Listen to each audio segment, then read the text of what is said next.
যাক কিছু কোয়েশ্চেন্স দিয়ে। আচ্ছা, আমাদের সবার লাইফে নিশ্চয়ই কোনো না কোনো লক্ষ্য থাকে, তাই না? আমি যদি আমার নিজের পার্সোনাল এক্সপিরিয়েন্সের কথা বলি, আমি যখন বিশ্ববিদ্যালয়ে ভর্তি পরীক্ষার জন্য প্রিপারেশন নিচ্ছিলাম, তখন আমি গোল সেট করে রেখেছিলাম যে আমি ঢাকা বিশ্ববিদ্যালয়ের ফ্যাকাল্টি অফ বিজনেস স্টাডিজে পড়তে চাই, ওখানে ভর্তি হতে চাই। তো পরে ওই লক্ষ্য অনুযায়ী আমি ওই লক্ষ্যটা নির্ধারণ করে ওই অনুযায়ী আমি প্ল্যানিং করি যে কিভাবে প্রিপারেশন নিলে আমি ওখানে ভর্তি হতে পারবো, ভালো মার্কস পেতে পারবো, এবং ওভাবে করেই কাজ করি, প্রিপারেশন নিতে থাকি, এবং আলহামদুলিল্লাহ আমি লক্ষ্যটা অর্জন করতে পারি। তাহলে এভাবে প্রত্যেকের লাইফে কিন্তু কোনো না কোনো লক্ষ্য থাকে, ঠিক আছে? কিন্তু এই যে বলছি লক্ষ্য থাকে, এই লক্ষ্য কাকে বলে? এই লক্ষ্যের সাথে পরিকল্পনা এবং ব্যবস্থাপনা প্রক্রিয়ার অন্যান্য যে কাজগুলো আছে সেগুলোর সম্পর্কটা কি? আচ্ছা, লক্ষ্যকে কি বিভিন্ন ভাগে ভাগ করা যায়? অ্যান্ড ইয়েস, এই যে আমরা পড়বো পরিকল্পনা প্রণয়ন, সিদ্ধান্ত গ্রহণ, ম্যানেজমেন্ট সেকেন্ড পেপারের এই অধ্যায়ের বিভিন্ন বিষয়। তো এখন এই পরিকল্পনা প্রণয়নের ধাপগুলো কি কি, প্রণয়নের ক্ষেত্রে কোন কোন কি কি ধাপ অনুসরণ করতে হয়, কি কি পদক্ষেপ নিতে হয়, তো এই সকল কোয়েশ্চেনের আনসার জানবো আমরা এই ভিডিওতে। আসসালামু আলাইকুম সবাইকে, welcome to another new video of management second paper. যেরকম আমি বলেছি যে এই পরিকল্পনা প্রণয়ন ও সিদ্ধান্ত গ্রহণ অধ্যায়ের বেশ কিছু বিষয় আমরা আলোচনা করব, এবং এই যে কোয়েশ্চেনগুলো করলাম নাই মাত্র, এই কোয়েশ্চেনগুলো আনসার খোঁজার মাধ্যমে আমরা এই অধ্যায়ের 3টা টপিক নিয়ে আলোচনা করব। আমরা পরিকল্পনার লক্ষ্য সম্পর্কে জানবো, লক্ষ্যের প্রকারভেদ সম্পর্কে জানবো, অ্যান্ড ইয়েস, পরিকল্পনা প্রণয়নের ধাপ বা বিভিন্ন পদক্ষেপ সম্পর্কেও জানবো। তাহলে চলো কোয়েশ্চেনগুলোর আনসার খুঁজে শুরু করে দিই। আচ্ছা, আমি যেরকম বললাম একটু আগে যে আমাদের প্রত্যেকের লাইফে লক্ষ্য থাকে এবং লক্ষ্য অনুযায়ী আমাদেরকে পরিকল্পনা গ্রহণ করে ওভাবে কাজ করতে হয়। তাহলে এটা কিন্তু বোঝা যাচ্ছে লক্ষ্য এবং পরিকল্পনা তারা কিন্তু সম্পর্কযুক্ত। এখন তাদের সম্পর্কটা একটা উদাহরণ দিয়ে ব্যবস্থাপনা বিষয়ের অন্যতম লেখক অধ্যাপক নিউম্যান তার অ্যাডমিনিস্ট্রেটিভ অ্যাকশন গ্রন্থে বুঝিয়েছেন। একটা উদাহরণের মাধ্যমে তিনি বুঝিয়েছেন লক্ষ্য আর পরিকল্পনার মধ্যকার সম্পর্ক কিরূপ। আচ্ছা, তিনি বলেছেন আসলে বেসিক্যালি যে একটা বিমান সংস্থা তার কার্যক্রম নির্ধারণ, এয়ারক্রাফট সংগ্রহ, কর্মী সংগ্রহ, যন্ত্রপাতি নির্বাচন, এইগুলো যে কোনো কাজ শুরু করার পূর্বে অবশ্যই আগে স্থির করবে এটা যে তাদের প্রাথমিক লক্ষ্য কি, যাত্রী পরিবহন করা নাকি মালামাল পরিবহন করা। অর্থাৎ কোন একটা কাজের আগে, কোন একটা পরিকল্পনা তৈরির আগে অবশ্যই লক্ষ্যটা নির্ধারণ করতে হবে এবং ওই অনুযায়ী পরিকল্পনা তৈরি করতে হবে, ওই অনুযায়ী কিন্তু বাকি কাজগুলো করতে হবে ব্যবস্থাপনা প্রক্রিয়ার। তাহলে ওনার এই এক্সাম্পলের মাধ্যমে কিন্তু বোঝা যাচ্ছে পরিকল্পনা এবং লক্ষ্য তারা কিন্তু পরস্পর সম্পর্কযুক্ত।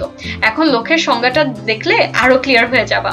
পরিকল্পনার অভিপ্রেত ফলকে লক্ষ্য বলে। অনেকের মনে হবে অভিপ্রেত, এই শব্দটা আগে শুনিনি বা একটু কঠিন লাগতে পারে। অভিপ্রেত এর ইংরেজি ওয়ার্ড ইংরেজি মিনিংটা হচ্ছে ইন্টেন্ডেড। আচ্ছা, আরেকটু এক্সপ্লেন করি যে পরিকল্পনার মাধ্যমে যে আউটপুটটা এক্সপেক্ট করা হয় বা পরিকল্পনার মাধ্যমে যে আউটপুটটা পাওয়ার চেষ্টা করা হচ্ছে সেটাই হচ্ছে যে লক্ষ্য। অর্থাৎ লক্ষ্য পাওয়ার জন্যই কিন্তু লক্ষ্য অর্জন করার জন্যই পরিকল্পনা তৈরি করা হয়। তাহলে বোঝা যাচ্ছে লক্ষ্য আর পরিকল্পনা যে সম্পর্কযুক্ত এবং পরিকল্পনা সব সময় লক্ষ্যাভিমুখী। তো একটু আগে আমরা যে উদাহরণটা জেনেছি অধ্যাপক নিউম্যানের, তো সেটার মাধ্যমে কিন্তু আমরা বুঝতেই পারছি যে কোন একটা কাজ যদি শুরু করতে হয়, শুরু করার আগে কিন্তু অবশ্যই লক্ষ্য নির্ধারণ করতে হবে এবং ওই অনুযায়ী পরিকল্পনা তৈরি করতে হবে। এখন আসা যাক লক্ষ্যের সাথে ব্যবস্থাপনার সম্পর্কটা কি।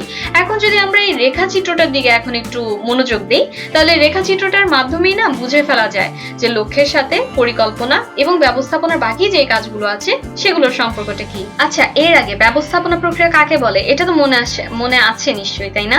ব্যবস্থাপনা কিন্তু একটা প্রক্রিয়া যার অধীনে পরিকল্পনা, সংগঠন, কর্মী সংস্থা, নির্দেশনা, প্রেষণা, সমন্বয়, নিয়ন্ত্রণ এই কাজগুলা ধারাবাহিকভাবে একটার পর একটা সম্পাদিত হয় এবং এই কাজগুলো কিন্তু লক্ষ্য অর্জন করার জন্যই সম্পাদিত হয়। অর্থাৎ এই কাজগুলোর মূলে থাকে একটা লক্ষ্য। যেমন রেখাচিত্রে দেখা যাচ্ছে প্রথমেই একটা লক্ষ্য নির্ধারণ করতে হয়, এরপরে যে ধীরে ধীরে বাকি কাজগুলো হয়। তো আমি একটা এক্সাম্পলের মাধ্যমে বুঝাতে চাচ্ছি এটা। ওকে, যে মনে করো কোন একটা প্রতিষ্ঠান তারা লক্ষ্য নির্ধারণ করলো তারা তাদের বিক্রয় পরিমাণ 25% বাড়াবে।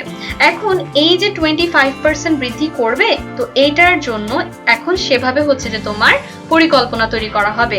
ঠিক আছে, এখানে যেরকম লেখা আছে যে লক্ষ্য অর্জন উপযোগী পরিকল্পনা প্রণয়ন, অর্থাৎ এভাবে প্ল্যানিং করা হবে যাতে প্রতিষ্ঠান যে বিক্রয় বৃদ্ধির লক্ষ্য নির্ধারণ করেছে সেটা যাতে অর্জন করতে পারে।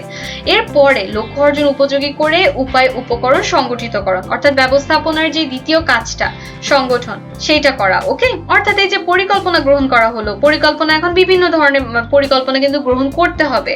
যেমন হচ্ছে এই লক্ষ্যটা যাতে অর্জন করা যায় বিক্রয় বৃদ্ধি, অর্থাৎ 25% বিক্রয় বৃদ্ধি, সেইভাবে উৎপাদন বৃদ্ধি, বাজারজাতকরণ প্রসার, তারপরে হচ্ছে কর্মসূচি তৈরি, উৎপাদন বৃদ্ধি, এরপরে হচ্ছে অর্থ সংস্থান, তারপর বাজার সম্প্রসারণ ইত্যাদি বিভিন্ন ধরনের পরিকল্পনা কিন্তু গ্রহণ করা হবে। এবং পরিকল্পনা গ্রহণ করার পর লক্ষ্য অর্জন উপযোগী করে উপায় উপকরণ সংগঠিতকরণ করা হবে, অর্থাৎ যে সংগঠন যেটা ব্যবস্থাপনার দ্বিতীয় কাজ সেই কাজটা করা হবে। এবং এরপরে লক্ষ্য অর্জনের জন্য ব্যবস্থাপনার অন্যান্য কাজ হচ্ছে ঠিকঠাক ভাবে করা হবে।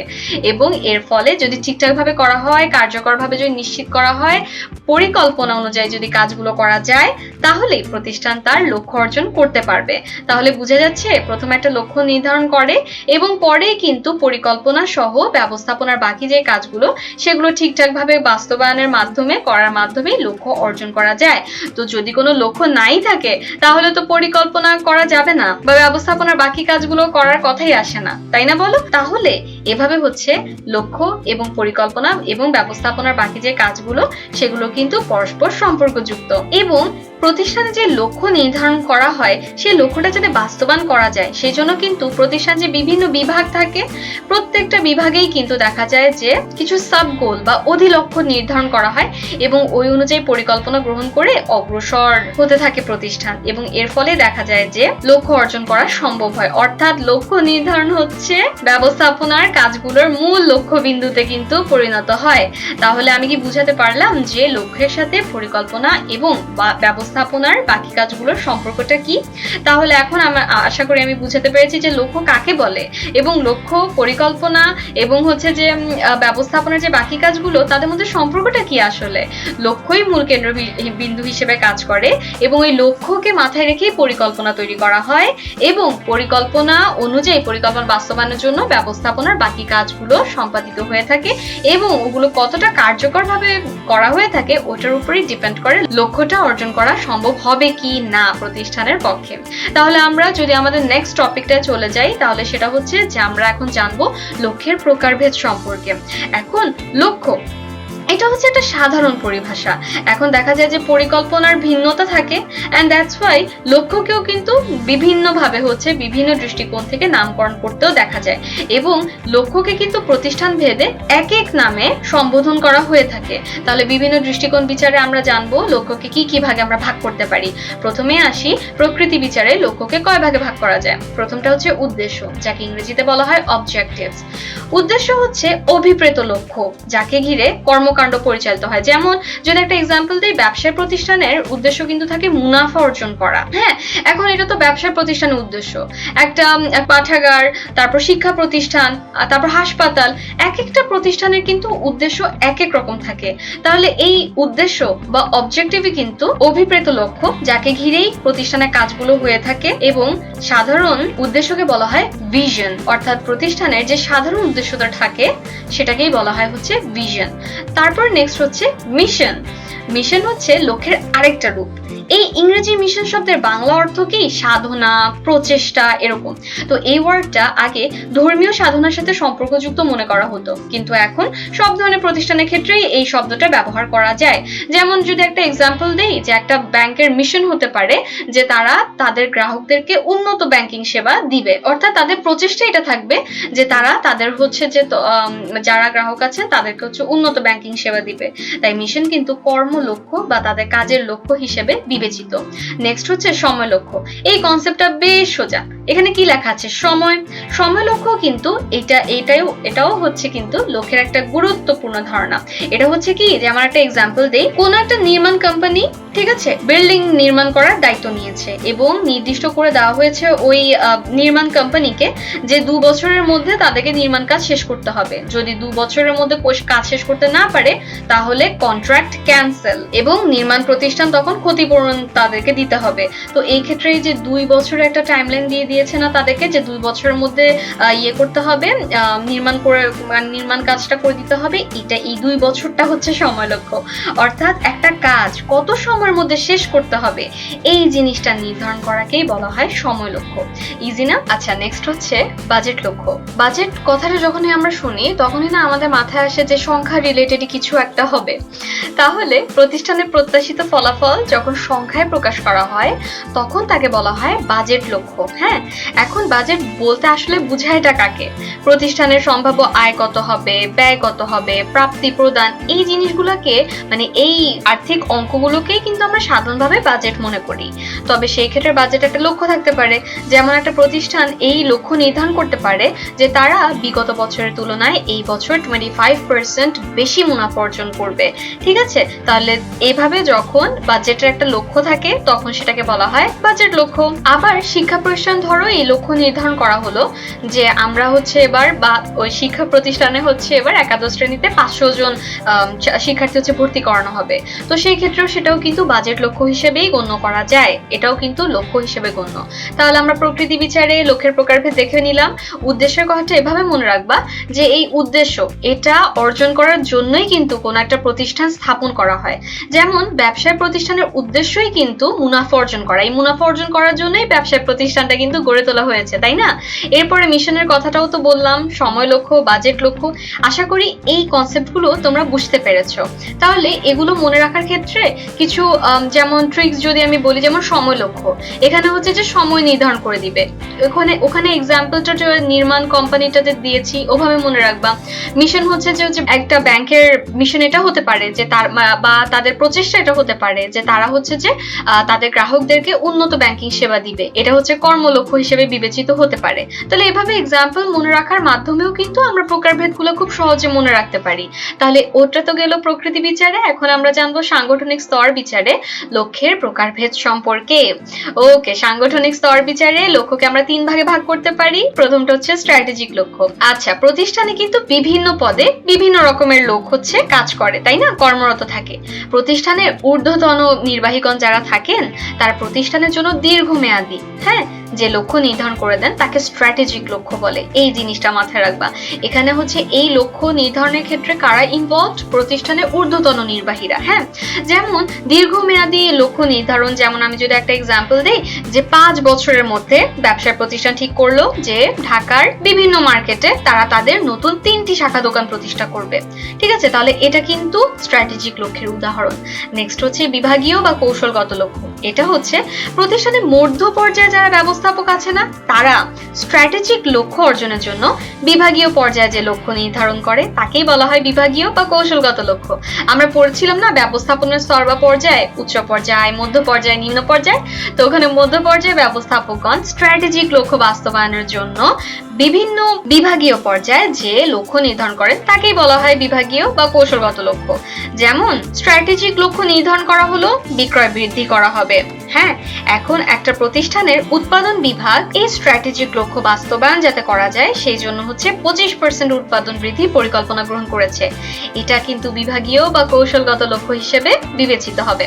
নেক্সট হচ্ছে কার্য সম্বন্ধীয় লক্ষ্য। এটা হচ্ছে প্রতিষ্ঠানের নিচের পর্যায়ে যারা আছে না, নিচের পর্যায়ে উপবিভাগ বা যে কর্মকেন্দ্রগুলো, ওগুলোতে বিভাগীয় লক্ষ্য এটা বাস্তবায়ন করার জন্য যে সকল লক্ষ্য নির্ধারণ করা হয় সেটাকেই বলা হয় কার্য সম্বন্ধীয় লক্ষ্য।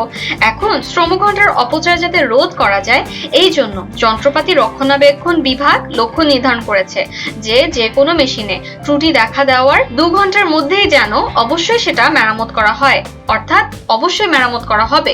তো এই যে বিভাগীয় লক্ষ্য অর্জনের জন্য উপবিভাগগুলো এভাবে লক্ষ্য নির্ধারণ করে, সেটাই হচ্ছে কার্য সম্বন্ধীয় লক্ষ্যের উদাহরণ। তাহলে সাংগঠনিক স্তর বিচারেও লক্ষ্যকে কয় ভাগে ভাগ করা যায় সেটাও আমাদের আশা করি বোঝা হয়েছে।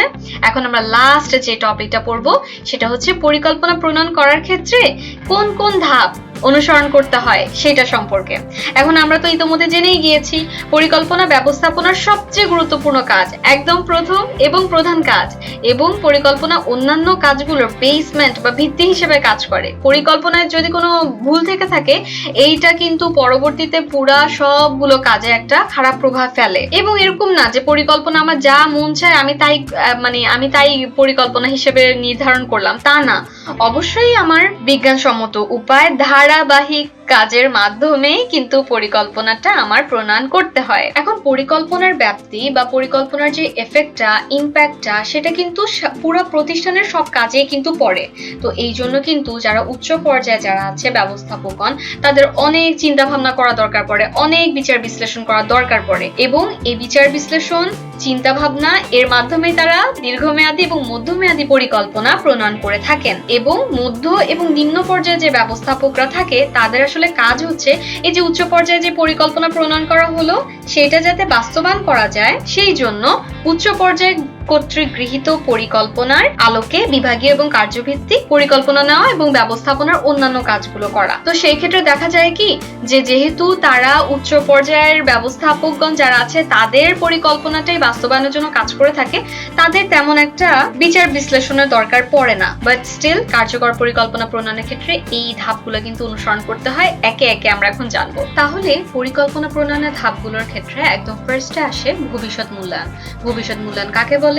প্রতিষ্ঠানের অভ্যন্তরীণ যে শক্তিগুলো আছে, স্ট্রেংথ যেটাকে আমরা বলবো, এবং দুর্বলতা যেটাকে বলবো উইকনেস, এবং বাহ্যিক সুযোগ যেটাকে আমরা বলবো অপরচুনিটি, এবং বাধা যেটাকে আমরা বলবো থ্রেট, এটা চিন্তায় নিয়ে ভবিষ্যৎ অবস্থা কেমন হবে সেটা আগে থেকেই মূল্যায়ন করাকে বলা হয় পরিকল্পনা প্রণয়নে ভবিষ্যৎ মূল্যায়ন। এই ক্ষেত্রে কি কি জাজ করা হয়? মূলত যে বাইরের বিভিন্ন পক্ষ, গ্রাহক, প্রতিযোগী, সরবরাহকারী, এদের প্রতিক্রিয়া কি হবে সেই জিনিসটা দেখা হয়, এবং সেই সাথে অভ্যন্তরীণ বিভিন্ন বিষয়, প্রতিষ্ঠানে আর্থিক সুযোগ সুবিধার কি অবস্থা, যন্ত্রপাতির মান কেমন, কর্মীদের দক্ষতা কেমন, এই জিনিসগুলো মাথায় নেওয়া হয় এবং চিন্তায় নেওয়া হয়, এবং এগুলো পরবর্তীতে বিবেচনা করার মাধ্যমেই ভবিষ্যৎ সিচুয়েশন কি হবে তা আগে থেকেই তার সম্পর্কে একটা ধারণা গ্রহণ করা হয়। তাহলে এটা গেল ফার্স্ট স্টেপ। সেকেন্ডটা হচ্ছে লক্ষ্য নির্ধারণ। লক্ষ্য নির্ধারণ হচ্ছে পরিকল্পনা গ্রহণ করার আগে আসলে ওটা কোন ফল অর্জনের জন্য পরিকল্পনাটা তৈরি করা হবে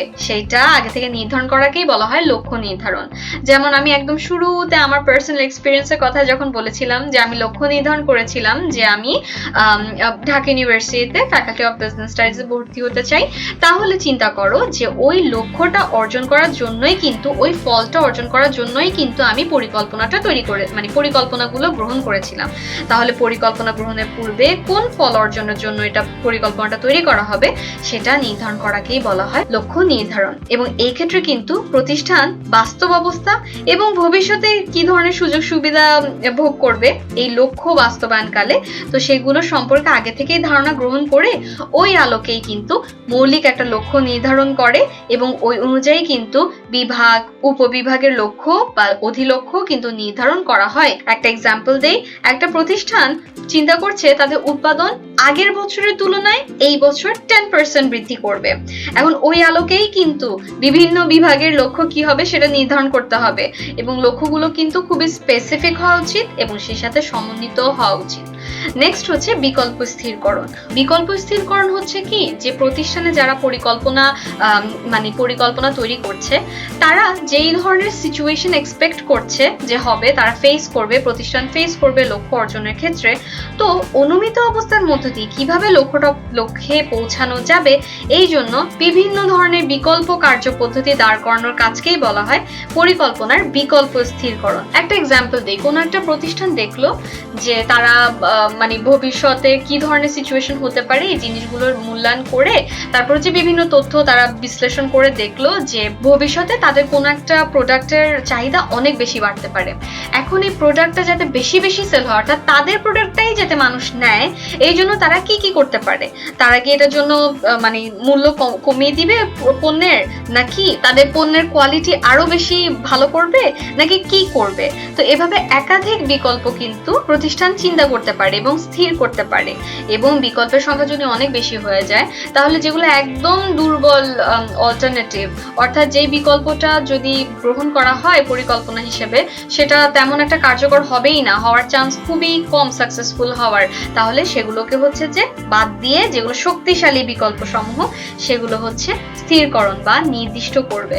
নেক্সট হচ্ছে বিকল্প সমূহ মূল্যায়ন, অর্থাৎ আমি অনেকগুলো অল্টারনেটিভ পেয়েছি, এখন দাঁড় করানো প্রত্যেকটা বিকল্প তাদের সুবিধা অসুবিধা এগুলোর উপর বেস করে কতটুকু গ্রহণযোগ্য, এটা বিবেচনার কাজকেই বলা হয় বিকল্প সমূহ মূল্যায়ন, অর্থাৎ জাজ করা আর কি, যে আমার কোন অল্টারনেটিভটা সবচেয়ে বেস্ট হয়, কোন অল্টারনেটিভটা যদি আমি পরিকল্পনা হিসেবে গ্রহণ করি তাহলে হচ্ছে যে আমার লক্ষ্য নির্ধারণ যে করা হলো সেটা হচ্ছে 100% আমি পেতে পারি, বা আমি অনেকটুকু নিশ্চিত থাকতে পারি যে হ্যাঁ আমি আমার লক্ষ্যটা পেতে পারি। তো ওই বিকল্পটা চুজ করার জন্য বিকল্প সমূহকে সুবিধা অসুবিধার আলোকে মূল্যায়ন করা, এটা হচ্ছে এই বিকল্প স্থিরকরণের পরের ধাপটা। তো এই ক্ষেত্রে কিন্তু বিকল্প সমূহ প্রতিষ্ঠান পরিকল্পনা বাস্তবায়নের ক্ষেত্রে যে সিচুয়েশনটা অনুমান করছে ওই অনুমিত অবস্থা এবং লক্ষ্যের আলোকে কিন্তু তখন বিবেচনা করতে হবে। অনেক সময় দেখা যায় যে আমরা হচ্ছে সাধারণ বা ইন জেনারেল চিন্তা করে আমরা অনেক ধরনের অল্টারনেটিভকে অনেক ভালো মনে করি, বাট অ্যাকচুয়ালি এগুলো হয় না যখন প্রাতিষ্ঠানিক বিভিন্ন বিষয় বিবেচনা করা হয়।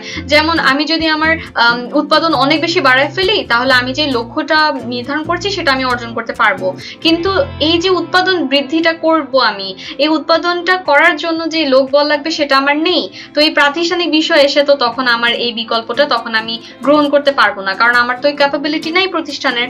সো এই জন্য অনেক সময় মনে হয় যে হ্যাঁ ইন জেনারেল মানে অনেক সময় মনে হয় যে বেশ কয়েকটা বিকল্প বেশ ভালো, বাট যখন আমরা প্রাতিষ্ঠানিক বিষয়গুলো চিন্তা করি তখন সেটা কিন্তু গ্রহণযোগ্যতা নাও পেতে পারে। তো হ্যাঁ এই ক্ষেত্রে কিন্তু বিকল্পগুলোকে এক একটা বিকল্প এক একটা প্রজেক্ট এভাবে বিবেচনা করে তাতে সম্ভাব্য ব্যয় কত হবে, সুবিধা অসুবিধা এগুলো পৃথকভাবে কিন্তু বিবেচনা করতে হয়।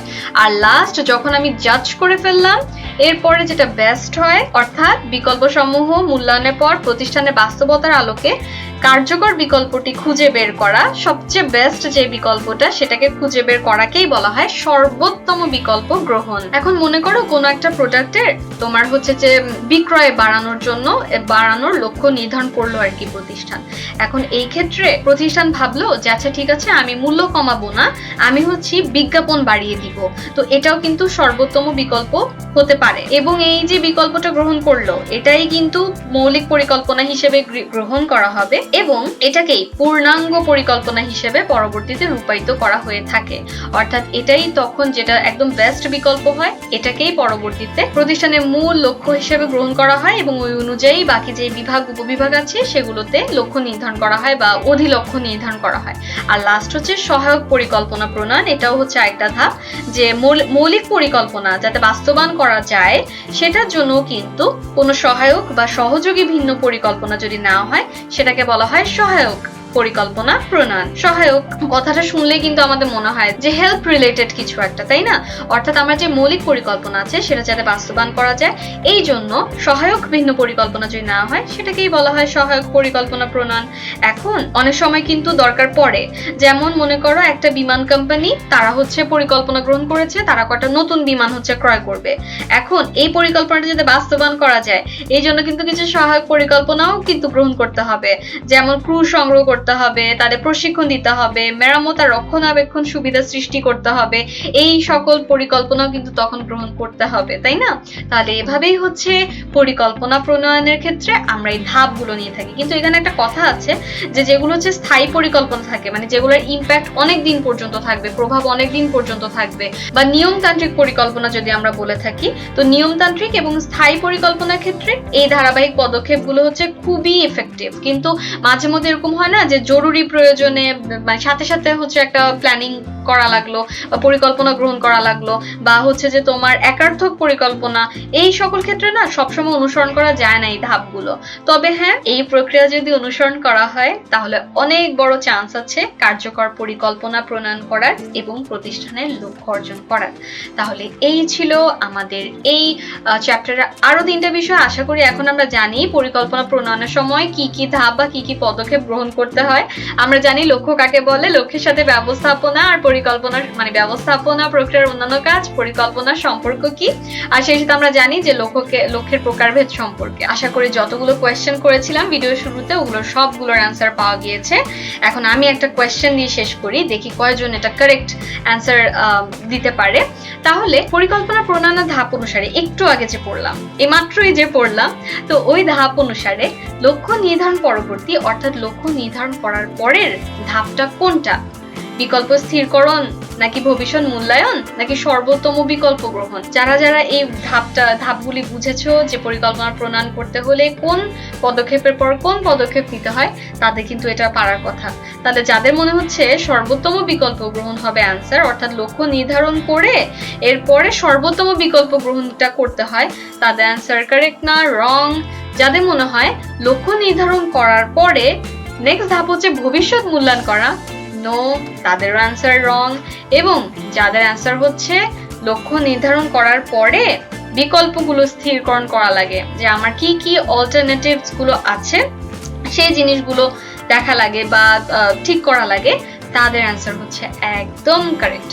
তাহলে এই ছিল আমাদের পরিকল্পনা প্রণয়ন ও সিদ্ধান্ত গ্রহণের আরো 3টা টপিক। আশা করি এই সম্পর্কে তোমাদের কনসেপ্ট ক্লিয়ার হয়েছে। ধন্যবাদ সবাইকে।